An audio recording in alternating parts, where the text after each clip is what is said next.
Taxi drivers operating at the busy Turntable intersection has expressed deep concern over a significant decline in customers, citing a lack of designated infrastructure and unfair competition as their primary challenges.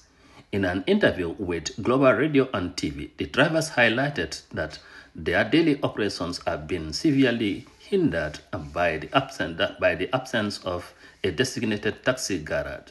Without a permanent station, they are forced to operate in disorganized condition, making it difficult for customers to locate them and for the drivers to maintain a steady flow of business. But memu problem o de Gambia banko sign ye men impa wala tuk to call the sign.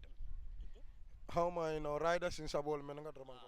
Okay, kekel. Yeah, kekel because ibajelo that kekel nyun memu problem o de right now nya be jibe nya jibe jabe foreign outlet.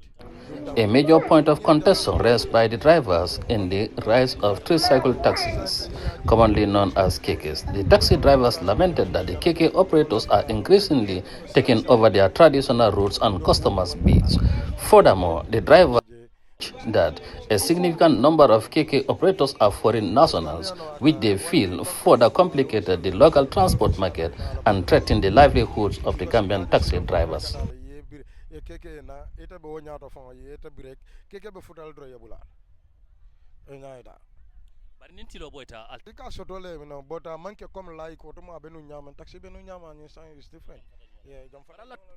turntable to janton sa jibe kala. Sign tang même problem o jang ni samana da GL kallo dulal woki because hani ñu hotelol be to nyaaji be molleta e ka gambianol employ la okay ibe kundin kala damen drama ribe baylale because bu keta contract aketal drum for temporarily better laje nye oni ku demanding ka drum abe bayla because you have contract side So wala motivate pour e bagu. yeah wala atenan tata pour ka try because ngajela ko ata don ne sabondi no mo kan because Gambia be nyamen den signed ajibe still imari na da fana ebe do ko wala ebe tami ni police ol be nyola any mistake nyim mo ya ka silo kam because ita boka fello ndi signboard londi je men sa yitandi ko nyindula imanya na lola je imanya nyine kala dula dol ya soto dula dol ma soto bodo ba jala mari ba mu ne kala koy ko no jammanke no pakin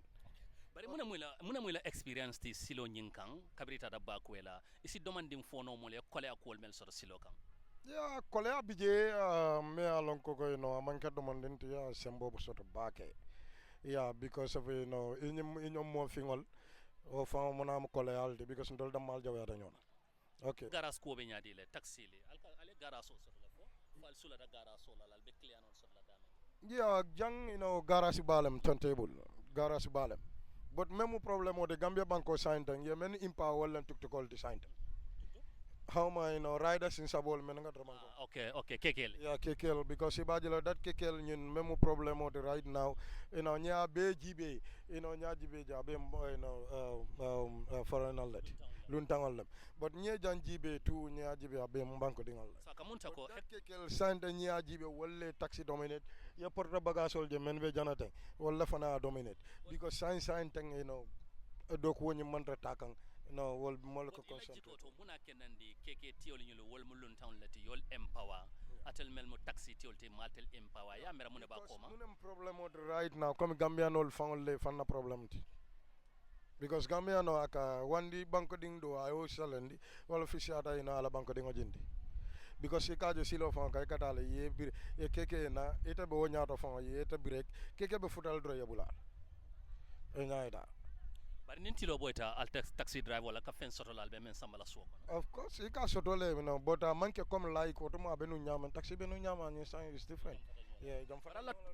turntable to janton sa jibe ko la gara soto ala condition o be nyaadi le sign ten nin samanata taxi kolu ikake nyaadi ko la foyton sign ten même problem o jang ni samana da GL kallo dulalle because of man concrete manke garage te me alon ko garage ba lam braman standard okay bajala fana police ole nying baraso menke garage bunda to right now so womun tolla difficult bal de sign thing because of sign day buka fintino walli be wiras la kata adun ka wiras ya indama na je mom bete adin kolle bi je ni samana da jiol be lola silo kan anu ngai bajala ko fana aka moto ajamal la affect sainte hakilo ba kan lafta muru la ba ko la ko take fo o mantari la miro lo no sainte amontara na miro to sainte because memun na problem o to sainte be sila janna ngamane o nyama but nyin kayit soto ta salam nyin kayit man soto but sainte man kan na miro to sainte bara kole ata bakele ni tata garaso nyinto comme ça ya fo nyamen don nin samana ta janto jio ba kennande la le pour taxi le do ko ka anin entrance be jame one way le mo albe mun fola man sakunda ya nin transport union ya kaje ko funding kewol be turntable to le e be do ko la jeto e man lafkata bakwela e lafta ka ke taxi driver leti pour ka fen soto ka samba so kono e be mun fola pour yalla condition o ta yal empower janto ka garaso ta ka alfanson garaso di alla warante ka janta ka deda comme garaso jang kebal bi jamene alanko hamidu gol mun garaso la nyadankoti okay ngalon garaso garas ka fenna bonde ka dunde seven sital bi jang gele gele biri kama banjul wal be bi jang but sang membi je walam nyinte ko that transport union telephone nene ma wol jang as far as nda fon de to nyanda nene ma wol jang but ngam men ju walam garaso la nyadanko wo bi jang every day so be men nyini le bul walam nyinte ko de nyola e drive kalamuta be condition o men kono jang at least nyadra ko ka se keno garage because fuma sekunda ba di la garage fo da di la garage nyadra abe kala garage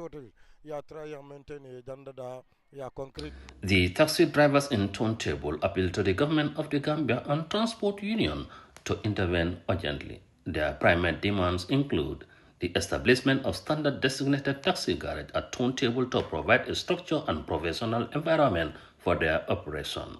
direct empowerment and support from the Transport Union to safeguard the welfare of its members. Reporting for Global Radio and TV,